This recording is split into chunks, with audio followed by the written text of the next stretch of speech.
know the why human trafficking work is needed, to fight for the freedom of modern-day slaves. But love, passion, commitment isn't all you need to be an effective and successful anti-trafficking advocate. Learn the how. I'm Dr. Celia Williamson, Director of the Human Trafficking and Social Justice Institute at the University of Toledo. Welcome to the Emancipation Nation podcast, where I'll provide you with the latest and best methods, policy, and practice discussed by experienced experts in the field so that you can cut through the noise, save time, and be about the work of saving lives. Welcome to the Emancipation Nation podcast. This week we have Matthew Friedman. He's a leading international renowned global expert on modern slavery and human trafficking. He's an award-winning public speaker, author, filmmaker, and philanthropist. Matthew regularly advises heads of governments and intelligence agencies. As the founder and CEO of the Mekong Club, Matthew is considered a leading catalyst of the anti-slavery movement in Asia's business sector by captains of industry. In 2017, he won the prestigious Asia Communicator of the Year Gold Award, and he's given more than 1,100 presentations to over 150,000 people, including government leaders and the Vatican. So he has quite a story to tell. He is cited at least 40 times a year in outlets such as CNN and Bloomberg and the Financial Times and The Economist. He's directed tens of millions of dollars to major humanitarian portfolios, impacting millions of people for the World Bank, the U.S. State Department, and the United Nations. He has over 30 years pioneering and managing international human trafficking projects in Nepal, Bangladesh, Thailand, Hong Kong, and more. So he has also been an executive producer and advisor for 4 award-winning films, one of which was nominated for an Emmy. His wife is also in the fight, and they both have published books and have been involved for a very long time in standing up for people that are vulnerable. So welcome, Matt. I'm so happy that you had time to be here. Well, thank you for the opportunity. I'm very pleased to be here today. Thank you. And Matt, are you right now in Hong Kong? I am in Hong Kong now. And are you originally from there? No, originally from Newington, Connecticut in the United States. 30 years ago, I left to go to Nepal thinking it would be a short trip. And 30 years later, I haven't been able to find my way home. So 8 years in Nepal, 5 years in Bangladesh, 10 years in Thailand, and the rest of the time here in Hong Kong. Wow. So tell us how you got started as an anti-trafficking advocate or as a person that worked with vulnerable and oppressed populations around the world. Well, I did some work in the late 80s focusing on counseling of women who were in vulnerable circumstances, streetwalkers in New York City. Mm-hmm. At that time, human trafficking didn't have a name. We knew that a lot of women were tricked and deceived into prostitution, but nobody really paid much attention to them. They were bad girls. They were criminals. And as a result of them, they were pretty much ignored. But my kind of real story as an activist started when I went to Nepal. I was a public health officer, and my job was to translate resources into healthier people. We were finding girls 12, 13 years old who were HIV positive, couldn't understand what was going on, so we went to go and interview them. And what we heard was pretty much the same story over and over again. Trafficker, 20-year-old guy would go into a village, flash a bunch of money around and say, I'm looking for a wife. I don't want an urban wife. I want a rural wife. They're easier. He'd find the girl, 12, 13 years old, befriend her, and in that culture, getting married young is quite common. Go to the family and say, I'd like to marry your daughter. They're thinking, wow, he's rich, he's handsome, going to take care of our daughter, going to take care of us. They agreed to it. A couple of days later, a wedding ceremony takes place. The entire community is there. After that, he says, well, I'm going to take your daughter to Kathmandu, the capital, but don't worry, I'll be back in 3 months. But that isn't what's going to happen. Instead, he takes her to Mumbai, India, to the red light district, puts her in a room and says, honey, stay here. I'll be back in a few minutes. As she was coming in, she saw these people milling around, women dressed funny. No, no, no, no, don't leave me. It's okay, I'll be right back. He then goes to the madam to get the $500 for having sold her to the brothel. He has the gold from the wedding that he has and hands the wedding pictures over. He then leaves to go back to Nepal to do this again and again, maybe 40, 50 times in a year. The madam then goes into the room where the girl is and says, guess what? Your husband just sold you to me and you're going to be with 20 guys a day, every day. You can imagine her shock. No, no, no, my husband loves me. No, that's not true. He sold you to me. You're going to be with these guys. When she comes to internalize what happens, many of the girls say, I'll kill myself before I do those shameful things. The madam then takes out the photos and says, is this your mom, your dad, your brother? If you hurt yourself, we're going to hurt them. So she's trapped in this situation. In order to make her into a prostitute, it's quite simple. You shame her. So they bring in a couple of professional rapists, and over a 2-day period of time, they'll take this 12-year-old girl and rape her 20, 30 times until she just lays back and accepts what happens to her. After that, she's put on the line. She'll be with 20, 25 guys a day, every day, until after a couple of years, she gets what's called black eye, where she's so burnt out spiritually, emotionally, physically, nobody wants her, so they throw her out onto the street. If she's lucky, she gets back to Nepal. Many of them languish in India and just die of tuberculosis or AIDS or something else. So I was hearing this story over and over again, but I didn't understand the evil of it until I actually went to those brothels. The Indian government invited me to do public health checks. I basically went to these brothels. I had a police officer with me, went into one of the brothels, and there was an 11-year-old trafficking victim. This girl saw this opportunity, saw a Caucasian person, literally ran up, wrapped herself around me and said, save me, they're doing terrible things to me. I looked down at this child who was hysterically crying, wearing a dress 20 sizes too big because she was a child in an adult's world. I turned to the police officer and said, okay, well, we need to get this girl out of here. He said, we can't do that. So what are you talking about? You're a cop. He says, well, if we try to leave, they'll kill us both. To make a long story short, we left. We came back with a lot more cops, but of course she was gone. Now, I told this story because I wasn't one of those 15-year-olds that said when I grow up, I want to be an activist. In fact, I did everything I could not to be one. I wanted to live the good life and move up in the US government and have all of the privileges and the prestige and the power that goes along with that. But every once in a while in life, we are challenged, we are tested. That was my big test. I should have found a way of getting that girl out. I didn't. I suffered after that. I couldn't eat, I couldn't sleep, and finally did what a lot of activists eventually do. I surrendered to the fact that now that I know about this, this is what I'm going to do with my life. And, years later, here I am talking to you. So that's pretty much how it all started. That's powerful. That is so powerful. And so how did you come to even get involved as a public health professional? What was your childhood like? How did you even get to the point where you became a public health professional? Well, actually, I'll tell one more story about my first exposure to this issue, and then I'll answer your question. I heard about human trafficking or the concept of trafficking when I was 5 years old. When I was 5, I was kind of a little bit of a rascal, and near our house was a mountain. And at 5 years old, I'd go by myself up this mountain and I'd collect lava rocks. And I'd bring the rock home and put it under a bush. And my mom found this collection of rocks, and she was really concerned that her son was going to find himself in trouble. So she told me a story about her mom. When her mom was 23 years old, she was traveling from Germany to the United States to meet up with her husband, who had already gone to Los Angeles to get settled.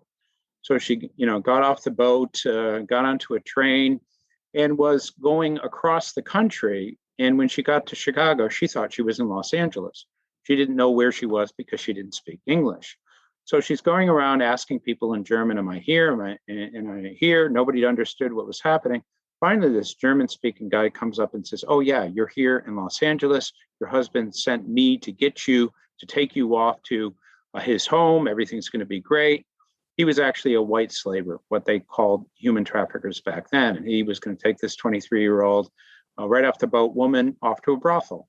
Another German couple saw what was happening, intervened, got her back on the train, and then she made it to Los Angeles, and the rest is history. That particular couple became the godparents for my oldest sister, Julie. So, from that moment, I knew that there were people who tricked and deceived people. And so through my life, even when I was doing counseling in New York City, I was thinking about this situation where women get tricked into prostitution. Most women don't wake up and say, when I grow up, this is what I want to do. There are all kinds of exacerbating situations that force them or cajole them, or people involved in that process, and that's how they get into it. So when I was doing the work in kind of Nepal, the thing about human trafficking or any cause is we don't really pick our causes. I didn't go and say, oh, this is a cause that I want to take on because I looked at 10 and said, this is what I want to do. There's something about my DNA that makes this issue more relevant than anything else. I have a sister who's concerned about animal rights, and that's her thing. She cares about all of these other things, but that's what she keeps coming back to. So as I was exposed to these various things throughout my life, I came to realize that every time it was in front of me, I couldn't stop thinking about it. I couldn't stop obsessing about it. I couldn't stop feeling like this injustice that is happening here is so wrong and so outrageous that I couldn't stop myself from getting involved. And I think that's the same with most of the people who listen to your podcast. They don't know how or why they got involved in this, but there's something about their experience in life that brought them to this particular point. And so I'm a public health person, and I loved doing that. But with all my free time, I wanted to focus on modern slavery. And eventually, when I could switch from public health into addressing this full time, I jumped at the opportunity, worked at the United Nations, because this is really what I felt like I was made to do on this earth. And if you are able to align your purpose with something like this out there for which you can fulfill your purpose, then it's kind of a win-win. I don't really feel like I've worked for the last 30 years because I'm doing something that I would do even if I wasn't paid. It's a labor of love. I want to address this because I can't stop myself from doing it. Yeah, I often explain it. I feel the exact same way. And I often explain it as, people say, oh, you've chosen such a topic that's so important. And it's like, well, I didn't really choose it. It chose me. And Yes. It's a very selfish thing for me in that I like to sleep at night. And so if I do everything humanly possible, I feel like I can earn my way to sleep at night because at least I'm working on the issue and I'm doing everything that I can. And so you even stepped into a space that other people aren't really in. So can you talk to us about your work with businesses and banks and those types of things? Well, let me just talk a little bit about that comment, and then I'll segue to the businesses. Back in the early 90s, when I was in Nepal, human trafficking didn't have a name and recognized it was an issue. I was working for USAID, and every year I would be sent back to Washington to do presentations on my public health work in Nepal. But every time I was there, I would talk about human trafficking. It almost got to a point where people didn't know what to do with me. Oh, no, it's that Matt Friedman guy coming in, talking about human trafficking. I'd walk into a cafeteria and you'd see the parting of the waves. People would go off in different directions. And I was really quite discouraged until about 1998 when I went into a meeting and I decided I wasn't going to say anything about human trafficking. I was just so kind of deterred by all of the negativeness. And then somebody came up to me and said, are you still doing human trafficking? I said, yeah, I'm kind of doing it. And all of a sudden people said, you know about human trafficking? And all these people came around and were taking notes because the US government decided at that time with Hillary Clinton and Madeleine Albright and other that they were going to address this. And all of a sudden people were tasked to find out what it was and nobody knew anything. And so all of a sudden it went from nothing to a lot. And a lot of changes happened after that. But throughout my career, I started focusing mostly on addressing sex trafficking. For the first, 20 years, that's what most of us did. And it's simply because of the moral repugnance associated with girls and women being tricked and deceived into kind of a commercial rape type situation. We feel the need to just jump in and do something related to that. But gradually over time, my career also included forced labor, looking at supply chains, looking at sweatshops, looking at fishing industry and so forth. But the culmination of all of that experience happened in kind of the fifth year that I was working with the United Nations. This was around 2011. And at that time, the numbers were getting better. We knew there were 21 million people in modern slavery, but we also, from the TIP report, knew that there were 34,000 people that we were helping. Put those two numbers together, and it's 0.2% of the victims. So with all of the collective activities of all the NGOs, the United Nations, and governments, we're not even helping 0.5%. That was a sobering moment for me and my staff. Hey, before we continue the episode, I want to let you know of 3 courses I offer: Effective Case Management with Human Trafficking Survivors, the TNT Survivor Journey Groups, and the Best Life Human Trafficking Prevention course for girls that are at risk. Raising awareness around human trafficking is a great start. Hanging up flyers, having fundraisers, doing human trafficking presentations, or even joining an anti-trafficking coalition or commission or student group. But it simply isn't enough. If you or your group aren't touching the lives of survivors or those at risk in meaningful and healing ways, you're missing a critical component. I want you to get back to the reasons you joined the anti-trafficking fight in the first place. The reason you joined that coalition or that commission or that student group. You wanted to make a difference, but maybe you didn't know exactly what to do, and so presentations seemed doable. Why? Because you had the knowledge and skills to do it. Well, if you're really ready to get directly involved and help change the lives of others for the better, then this is an important message for you. I have almost 30 years experience working with survivors and studying the issue, and I'm circling back to help you become effective and confident in your ability to work with survivors of commercial sexual violence. I wrote a few books, developed some courses, and would love to train you on how to be involved directly. Just go to my website, celiawilliamson.com, and check out my webinars. Learn a little more about how you can become knowledgeable and skilled to actually work with survivors using my trauma-informed courses. And now, on with the podcast.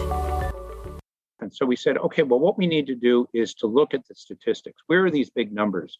How can we impact these numbers in a way that we can demonstrate some real progress? So out of the 21 million, 75% of them were in forced labor, 60% of them were associated with supply chains. So we kind of looked around in our UN way and said, does anyone know what a supply chain is? No. Oh, we should figure this out. What is a supply chain? So I started flying up to Hong Kong, and I would meet with captains of industry, and they would meet with me because I was a UN official. And we would basically say, here's the issue, human trafficking. Have you heard about this? Many of them said no. But we recognize the business risk, but we don't want to have a conversation with anyone like you. You're one of those naming and shaming types. So we had enough of these trips. I was feeling like I needed to segue out of the United Nations. And a number of businesses came to us and said, listen, we need an organization in Hong Kong to help us to understand what this issue is. We need this organization to work with us in a positive, supportive, confidential, non-naming and shaming way. Would you be interested in setting something up? So we did. And so we called it the Mekong Club because actually it doesn't mean anything. So if you are a counter-trafficking group and you want people to know you're doing counter-trafficking, you put it in your name. But the private sector doesn't want to see it in the name. They want, because it scares them away. Oh, well, if they're one of those NGOs, they're going to be one of those naming and shaming organizations. So Mekong region was where we worked. The Mekong River went through China and Southeast Asia, and club just sounded soft and gentle, and so we did that. For the first couple of years, I just focused on doing presentations to C-suite, to directors, to the private sector, and then a number of things changed. First of all, we had the California Transparency and Supply Chain Act, the UK Modern Slavery Act, the Australian Act. All of those acts basically said, if you are a big company, you have to put on your website what you're doing to address modern slavery. You have to be specific about things. There were lawsuits against major companies buying seafood from Thailand or cocoa from Africa, and that created a lot of reputational risk for organizations. Media coverage was doubling every year for the past 5 years. And lastly, ESG, environmental, social, and governance, which is the metrics that corporations use to measure their do-gooderness or their interaction with the world. Investors were saying, how do we know that the companies we are promoting aren't supporting modern slavery? So as a result of all of those things, we evolved into an association. We have about 60 members. Most of them are big companies. We divide our association into 4 categories: banking, retail, manufacturing, hospitality. We meet on a quarterly basis, come together, talk about what the private sector needs, and then we build things. We develop trainings, e-learning, apps, dashboards, whatever it is that the private sector needs. And the reason why I feel like working with the business world is quite different from working in the NGO United Nations world is the business world has a vested interest in solving this. If they find something, they can't allow it to fester. They have to do it, and they do it very quickly. And so, like, I've met with companies and they'll say, okay, found this situation, we got to fix it. How do we do it so this never happens again? That sense of purpose and speed is intoxicating in some ways because, in the NGO and UN world, things can drag on a little bit, take a long time. But in the business world, it happens very quickly. That's amazing. Are there any particular global organizations, retail or otherwise, that you think are particularly doing a great job and where we should be spending our dollars? Well, the question that you ask is a question that's often asked of me, which is the naughty list and which is the nice list. And I never answer that question because, the big companies that often get outed aren't necessarily the worst companies, but they're so big that they become a target. And so people investigate them. So you really don't have an objective way of looking at all these companies to know who's good or not good. So instead of a boycott where you don't buy from a company that's bad, we focus on a boycott where you focus on a company that's doing everything humanly possible and letting the world know about that to address modern slavery. And if they find it, they tell the world. Patagonia did that. Nestle did that. There are other organizations that outed the fact that they found forced labor and they're dealing with it. That honesty and that sense of we're going to fix it and you can come back and we'll tell you about that is something that consumers kind of value. So until we get to a point where we get this objective scale, and I think ESG will allow us to do that. So the corollary to ESG is the SDG, Sustainability Development Goals for governments. That's what the governments measure their do-gooderness. ESG is the corporate version of that. But it started off as a voluntary system, but post-COVID, the world kind of expects that all businesses are going to have to demonstrate that they're green, that they're helping their employees and their communities and everything else. So it's not just about profit, prestige, and growth. It's about that plus business with purpose. If you don't do that, you're going to find yourself behind other companies and you're going to lose your market share. So it's a big deal. Mm-hmm. So now it's become attractive to actually Certainly is. be a good company. Have we gotten to a place yet where there are any particular apps that you like that consumers can download to be a part of the solution, to know where they should shop and not shop? I don't think the apps have tried to do that. There's 2 or 3 that have attempted, but there's not enough data in there to really go into a supermarket or department store and get more than 5% of the products, or even less, a lot less than that. There are attempts, Know the Chain and other organizations that have websites that are developing inventories. And I think over time, those inventories will be populated with much more kind of information. But, the point that you make about technology, I'll just give another example that's not directly related to your question, but it's quite similar. Our community, the manufacturers said, one of the biggest issues that we face is that there are migrants that come from other countries and end up in the factories that we are in our supply chains. But when the auditors go in, they can't communicate with these people. Can you help us out with that? So we developed an app. It's not on this phone, but I'll use this as a prop, where the auditor goes up to a migrant in a factory, doesn't know where they come from, but there are flags on the front of the phone. They get the person to press the flag from where they come from. They'll have headphones on, and then in their language, it will say, we're going to ask you some questions. If the answer to the question is yes, press green, no, press red.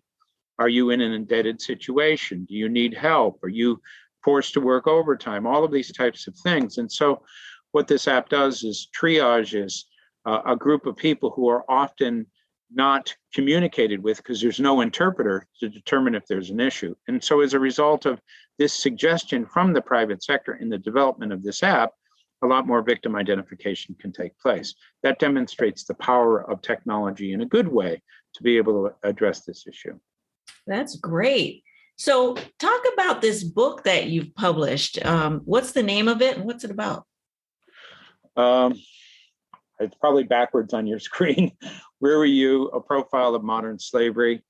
A lot of people ask me, what's the book that I should read related to human trafficking? And there are a lot of really good books out there. And I encourage people to read as many of them as they could.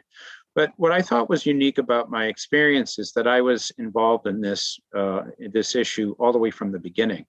And so I can talk about historically about what it is that I saw, the changes, the experiences that happened. And, it talks about the good, the bad, and the ugly, the ups and downs, the burnouts, all the things that happen. So that's the beginning part of the book. Then the middle of the book gives lessons learned. What did I learn about human trafficking? And I'll just give you an example of a story. When I was working for the US government, we worked with an organization that did raids and rescues in Mumbai. And we would have conversations before a raid would take place. They'd say there's a brothel, there are 10, 14-year-old girls, we're going to pull them out.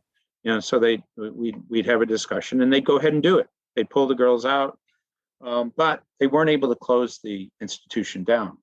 And so you have a situation where 6 months later, you have another 10, 16-year-old, 14-year-old girls that are there. And they come again and say, well, we need more money for expanding the shelter because we're going to get more girls out of that same place. They do another one. And then 6 months later, they come back and said, well, once again, we have another. So when we stopped and thought about this, we came to realize that by agreeing to move this forward, we were increasing human trafficking. Why? Because unless you close that down, you're going to pull girls out, more will come, pull. So you, instead of having 10, you have 30.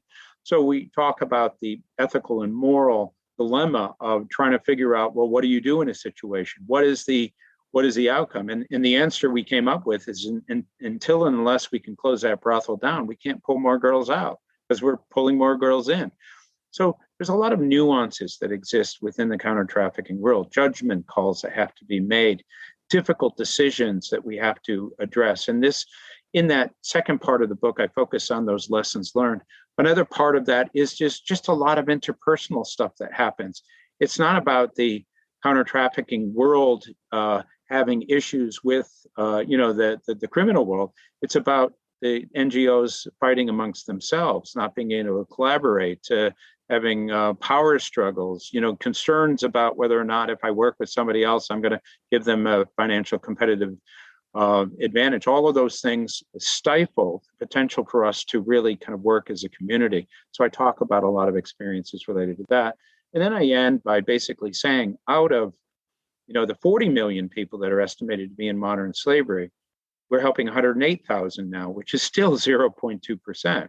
For us to really make a difference, it's not enough to have 25,000 NGO and UN and government types focusing on this. We need everybody to care. So it makes an appeal for if you're just a human being and you read this book and you feel bad about what you're reading, you have a role to play. And then I outline what it could be, learn about this, share the information, volunteer, donate, all those things that we often talk about. But honestly, I really feel like until, we get to a point where human trafficking is looked at the way global warming is, and I would argue that it should be looked at in a similar way because it's a disaster like a tsunami, but it happens at such a slow pace that people don't really feel it. But a lot of people are disenfranchised, they lose their freedom, and a lot of people die as a result of this, from accidents, from diseases, from just being killed. And if you're talking about 40 million people, you can assume that a couple 100,000 people are dying from this. And so where is that urgency? Where is that sense of, the world has a responsibility to really step up and address this? And the book ends with that appeal to really say we all need to kind of learn about this, care about this, do something. And if every person did one thing, if 10 million people did one thing, that would add up to something quite big. Wow, I feel like I am hearing truth right now because when you say infighting, competition, all of these things I've seen, and anybody that's been in this fight for even a few years has seen a lot of what can go wrong and how we do things poorly, and also how we do things well. But along with that, that's so true. That's so very true. And I think, people being able to do something, you say have a role to play, is so critical. It's not enough just to feel sympathetic or to feel empathetic, but you have a role to play. And so the name of the book is Where Were You? So tell me specifically why that title. Okay, so when I first started, I was an angry activist. I was just very militant about wanting to do things, and I struggled to get people to support me and to understand what I was doing. So I decided I was going to write a book. As part of this book process, I went from shelter to shelter to interview the women and the girls. I went to one shelter and there was a girl named Gita. And every time I approached her, she said, no, I don't want to have a conversation with you. But she sat and listened to everything that was taking place there. So I did a lot of interviews there, finished, and I was leaving. And then Gita comes running up and says, okay, I changed my mind. You can have my story.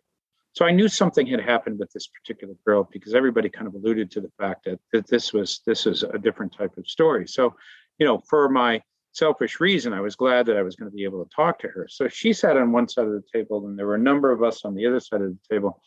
In over a 3-hour period, she recounted the worst story I had ever heard of rape and torture and disease and murder and betrayal. I mean, this girl said she was commercially raped like 10,000 times. And, she, had AIDS and she was dying and all kinds of other things about it. I mean, I'd heard a lot of stories, but this one was off the chart. And honestly, I didn't know what to say. So finally, I turned to her, feeling like I had to say something. And I said, wow, Gita, you must be so angry at those traffickers for the horrific things they did to you. She paused and paused. Then she said, no, I'm angry at you and you and you. She pointed at us. She said, where were you? So that every single day she woke up praying for somebody to come and help. Nobody came. Said that she went to school till she was 12. But she knew that everything around her was right out in the open. Nobody was doing anything. She said she wasn't angry at the traffickers. She said they're just bad people being bad people. Said she was angry at the good people, at society for allowing a 15-year-old girl to be commercially raped tens of thousands of times or thousands of times, only to basically find herself in a situation where her life was stolen away and she's going to die. So she also said, why are you here? Why aren't you down there helping my sisters? Where is everybody? Why does nobody seem to care about this? So she outed us all, basically.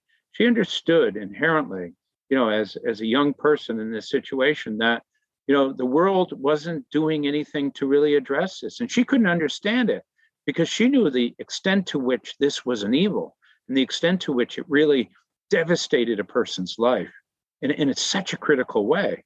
And she just couldn't understand it. And so that had a devastating impact, that particular interview, because I walked away feeling like she's right.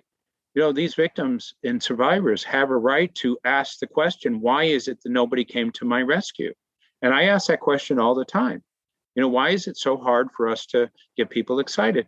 I'm not a sports person, but I see sports teams, playing and people getting excited and screaming and have banners and so forth. I don't understand why we can't get that same kind of excitement about, taking on the challenges of our world. What are we doing wrong that doesn't help people to realize that we should get a lot more excited about the successes in helping the planet heal, or, addressing modern slavery, all these other things? Where are we going wrong that we can't tap into that enthusiasm? I don't have an answer to that question. Wow, but you really challenge us to do better and be better. Really, I resonate with that.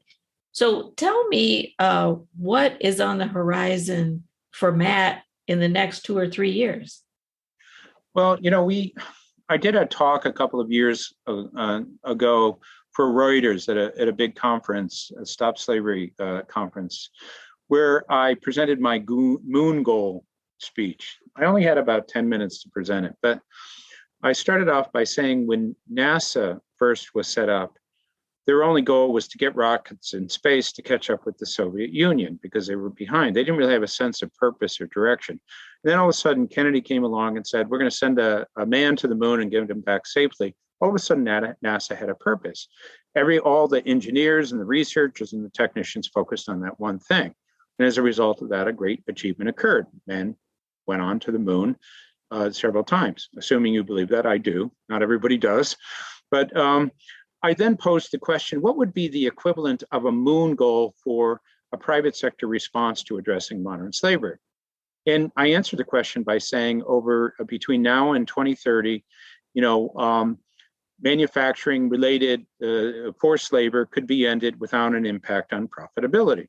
So, I had to say that because companies aren't in the business of making, good in the world. They make money. And so if you distract them from that, they're going to feel like, well, you're asking me to do something that isn't consistent. So I did that and everybody clapped. And, 95% of the people didn't know what I was talking about. It just sounded good. The 5% that were the technocrats said, okay, well, hear what you're saying. How are you going to get there? So I said, well, there are certain things that need to happen. Number one, we need a consolidation of our messaging. Every organization comes up with its own messaging. And a lot of it is based on, old data. Why can't we just consolidate, what it is that we all say, taking the most up-to-date information and the statistics and so forth. And, maybe one or two organizations do that globally. The second is we need to get the multi-stakeholder groups, the groups like the Mekong Club, Be Slavery Free, Slave Free Alliance, all those groups that work with the private sector to link up, to be having conversations, and to collaborate together, and to bring companies together. Because when you bring companies together, the peer pressure between companies seeing what's going on will encourage them to do things. Another thing we said is let's come up with some tools collectively across the board that we can measure certain things globally. So instead of having 1,500 tools here and another 1,000 over here, let's pick 5, standardize it so we have a kind of a baseline for collecting information. We need a remediation process. If the private sector finds something, we need to be able to approach that. They are so scared of finding something because they don't really have the tools and the means to do this. They need to collaborate with the NGOs, but there's a distrust between the private sector and the NGOs. We've got to build a bridge between them. We need a data repository. We need everybody basically working to collect information and to analyze things and to study it and have intelligence. And we need better relationships with everybody. We have to figure out what's the thing that's preventing collaboration from taking place. So as a result of this, from my standpoint, we can all have our individual projects, but at a higher level, we need to have a much better collective sense of collaboration. And rather than formalizing this and going through the 6 meetings to get to a point where we say what it's going to be, pick something, start working on it, develop the trust, develop the momentum, and then add more to this and add more organizations. Because unless we collectively come together, 1 + 1 is going to equal 2, not 11. We need the synergistic effect of all of these things basically happening. And that's really what I'm kind of pushing for in the future. It sounds like a man with a plan and a strategy, as if you just showed up for your first day of work. I can hear the passion and you're still very excited about the work that you're doing. And that is why I still do the work that I do. And I think people that do this work, when they get it, they understand that this is a gift. To be able to immerse yourself in this type of work is really a gift, to be able to give that to the world. And so, Matt, I'm so thankful to have met you, and I can talk to you all day because you are just a wealth of information.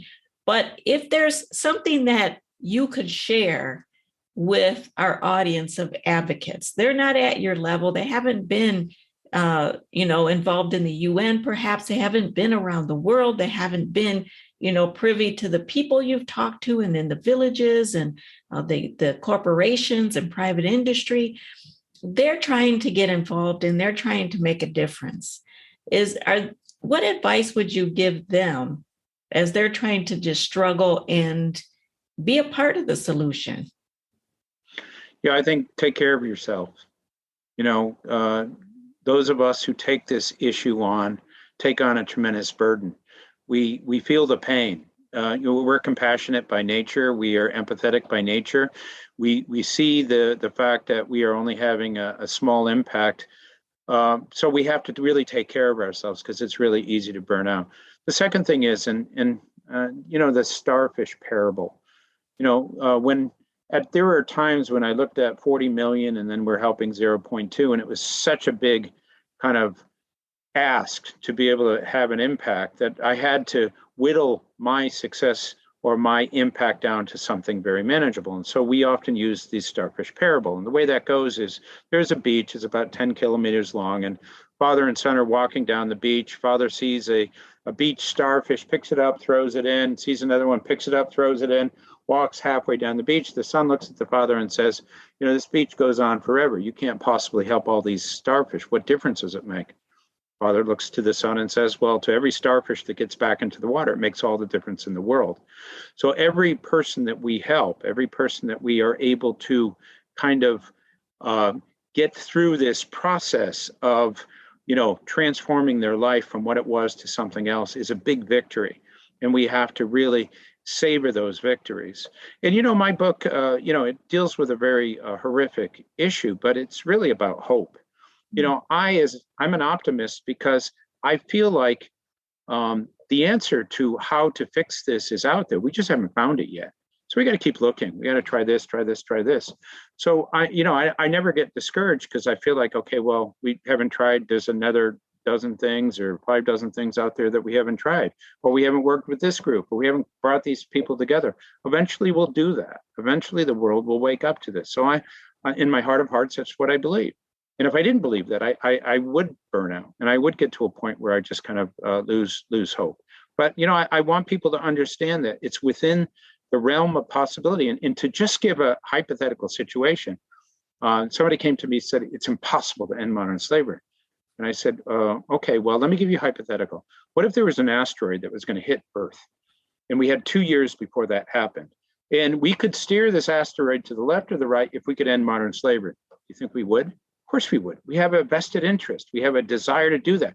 So theoretically, that's a hypothetical situation. A possibility exists, but the lack of will, the lack of understanding, the lack of awareness, the lack of kind of caring about this is the thing that prevents us from doing that.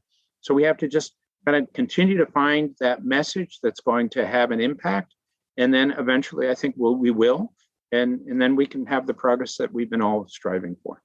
Yeah, I think if we each, focus on our starfish and getting that starfish back into the ocean, we could end it. And I agree. I'm not naive, but as Cornel West said, I am a slave to hope. So yeah, I love that phrase.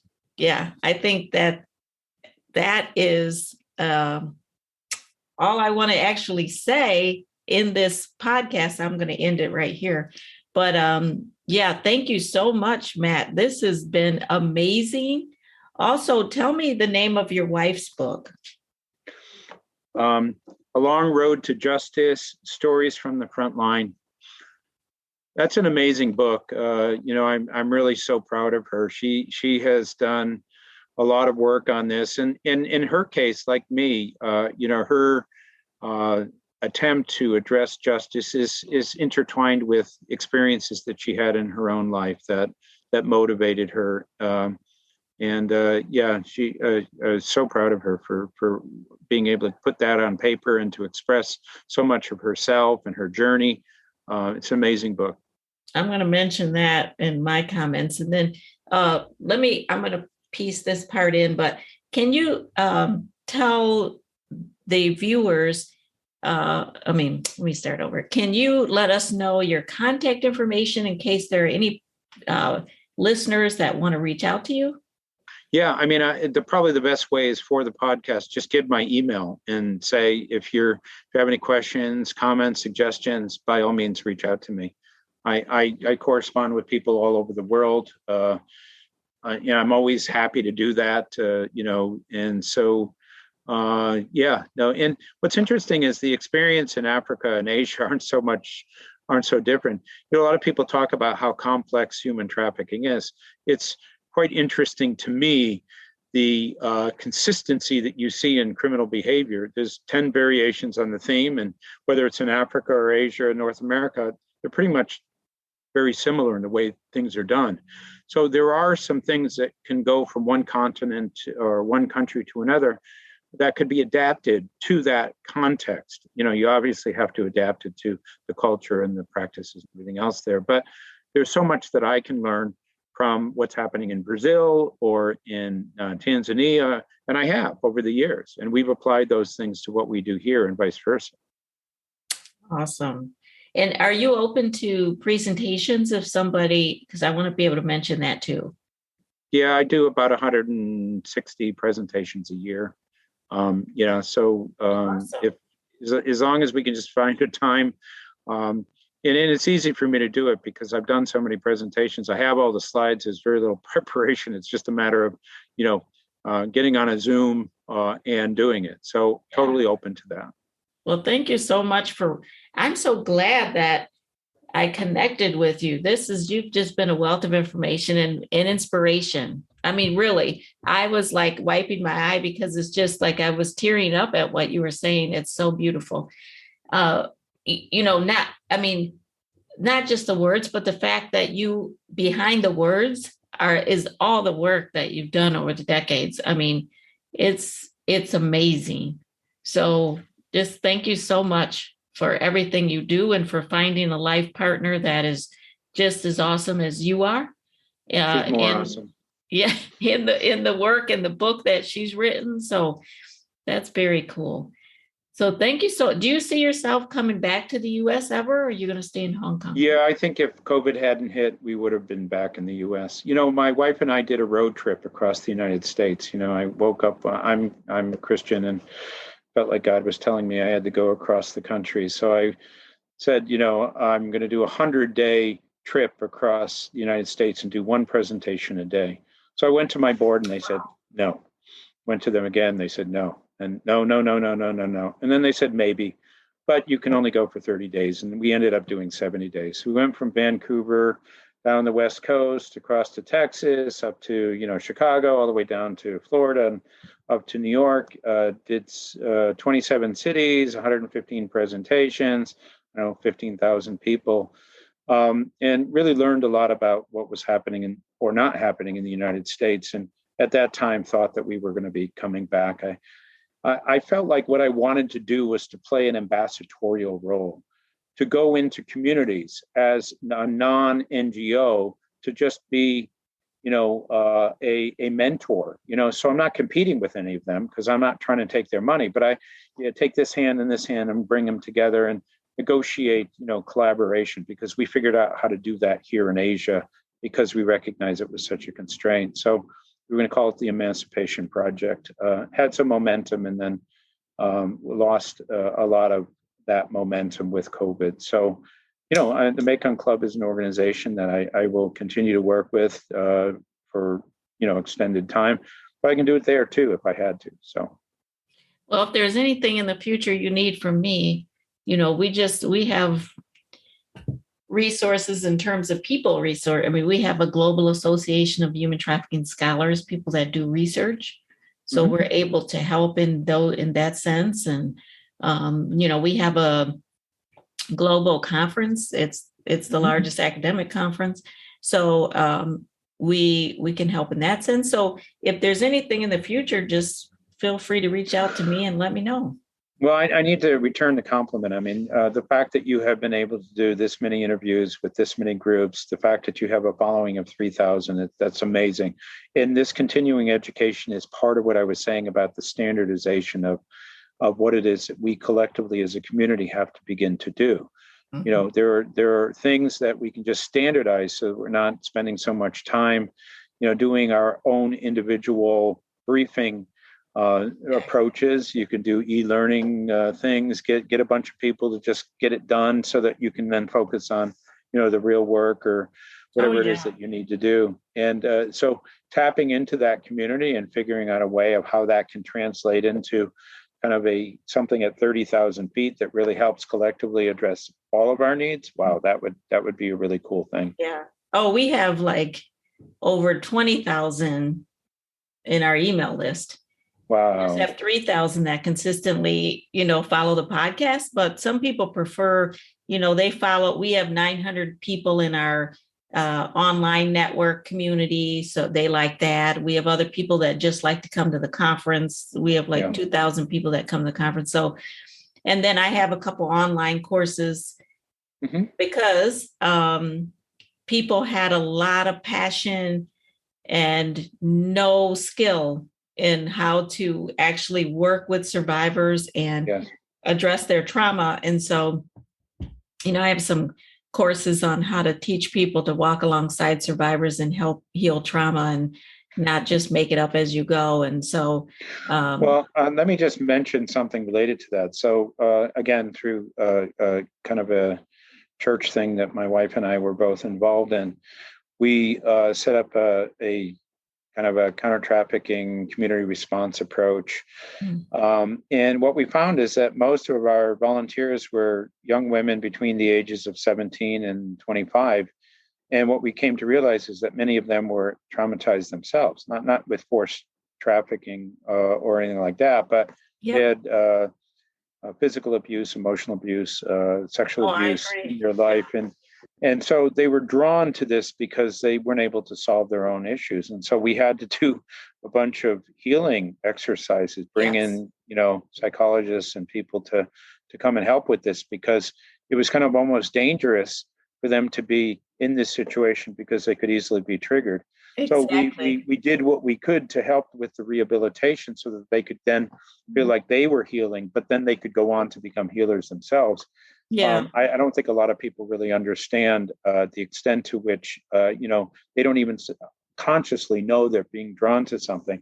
It's because there's exactly. something in them that just needs to be addressed. That was my interview with Matt Friedman. I could have talked to him all day. And in fact, we had a longer conversation. He is so interesting and a wealth of knowledge. He's right. He's so right. Owning your own story is the bravest thing you'll ever do. Brene Brown said that. A lot of us are drawn to this work because we are survivors. We have suffered some level of trauma, and that has made us compassionate and very empathetic, and we want to help others. It's been all too often that I've shared the survivor's journey groups with people, and I haven't met one that did not say, I could benefit from the survivor's journey groups, or I would like to go through those groups myself. And I think that many of us have suffered some level of trauma, and so we can appreciate it on a whole nother level. If you're interested in reaching out to Matt, you can find him at the mekonclub.org. That's the MEKONG club is CLUB.org. When you get to the website, his name will be right there. It's clickable, and you can get right into his email and send him a message. His book is called Where Were You? A Profile of Modern Slavery. His wife, Sylvia, also is involved in the work. In her book, A Long Road to Justice, Stories from the Front Lines in Asia, is also out and available. You can find both of them on Amazon. Until next time, the fight continues. You know the why human trafficking work is needed to fight for the freedom of modern day slaves. But love, passion, commitment isn't all you need to be an effective and successful anti-trafficking advocate. Learn the how. I'm Dr. Celia Williamson, Director of the Human Trafficking and Social Justice Institute at the University of Toledo. Welcome to the Emancipation Nation podcast, where I'll provide you with the latest and best methods, policy, and practice discussed by experienced experts in the field so that you can cut through the noise, save time, and be about the work of saving lives.